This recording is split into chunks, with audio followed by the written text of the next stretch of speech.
सारी चीजें आती रहती हैं जिससे आप लोग हम लोग आपके घर के आसपास सब लोग अवगत होते रहते हैं। और कई बार ऐसा होता है कि सोशल मीडिया क्या है कि सोशल मीडिया एक बहुत ही बड़ा ओपन प्लेटफॉर्म है।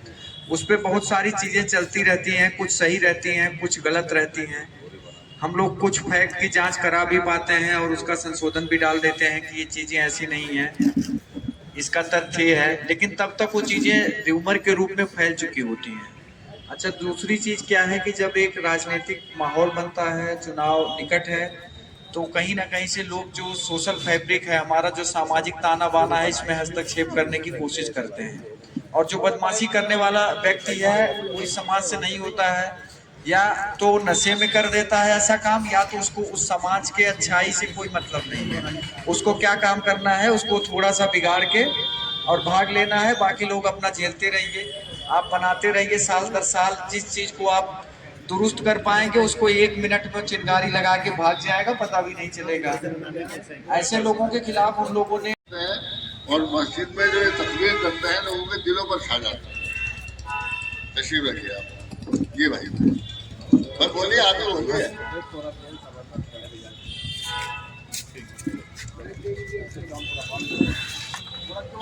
जोर से बोलो।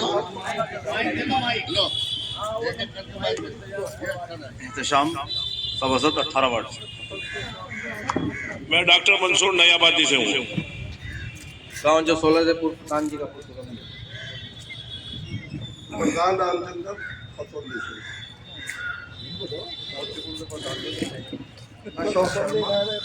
निकट बुढ़ाना फिरा है।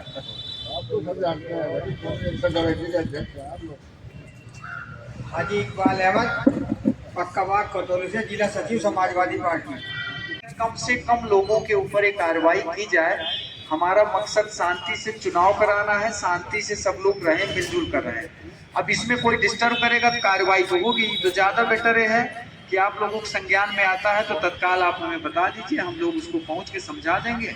अगर समझाने लायक बात रहेगी, अगर बड़ी बात रहेगी तो तत्काल उसको मुकदमा लिख के कार्रवाई करा देंगे। कार्रवाई हो जाएगी तो वो मैटर भी शांत हो जाएगा और वो भी चीजें शांत हो जाएंगी, अपनी चीजें हो जाएंगी। आप लोगों को पता है पिछले दिनों एक व्यक्ति ने अनजाने में कोई ऐसी चीज कर दी जो कि उचित नहीं थी।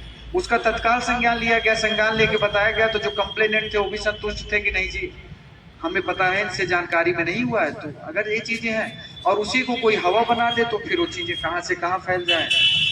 तो बस यही चीजें हैं। बाकी बस आप लोगों को बहुत बहुत धन्यवाद। जैसे चल रहा है और अच्छे से और बेटर समाज में सब लोग घुल मिल के चलें। कहीं की कोई सूचना है, जुआ सट्टा कोई भी अवैध कार्य है तो आप लोग अवगत कराएं, जिससे हम लोग अवगत होकर उस पर अंकुश लगा सकें। और देखिए, पुलिस जो है दोनों तरफ है, पुलिस इधर भी है, पुलिस उधर भी है। पुलिस के हाथ, कानून के हाथ ऐसे लंबे नहीं है, क्योंकि जो कम्युनिटी पुलिसिंग की बात की जाती है वो आपके थ्रू ही हम कर सकते हैं।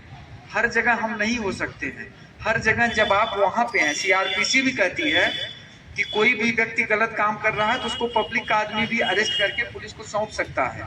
उस समय वो पुलिस की हैसियत से काम करता है और उसको वही अधिकार भी प्राप्त होते हैं और उससे हम लोग उतना हेल्प भी करते हैं। तो बस आप लोगों से यही निवेदन रहेगा, कहीं से कोई सूचना आ रही है, कहीं से कोई बात है तो अब हमारे एसएचओ साहब भी नए आए हैं, इनसे भी आप लोगों ने परिचय प्राप्त कर लिया है, इनको बताएंगे। सीयूजी नंबर वही सेम रहेगा, क्योंकि ये पद निरंतर चलने वाले हैं। हम आज है नहीं है, कोई आज है नहीं है, लेकिन आप यहाँ पर निरंतर रहेंगे और थाना निरंतर रहेगा और कोई ना कोई व्यक्ति यहाँ पर निरंतर बना हुआ रहेगा।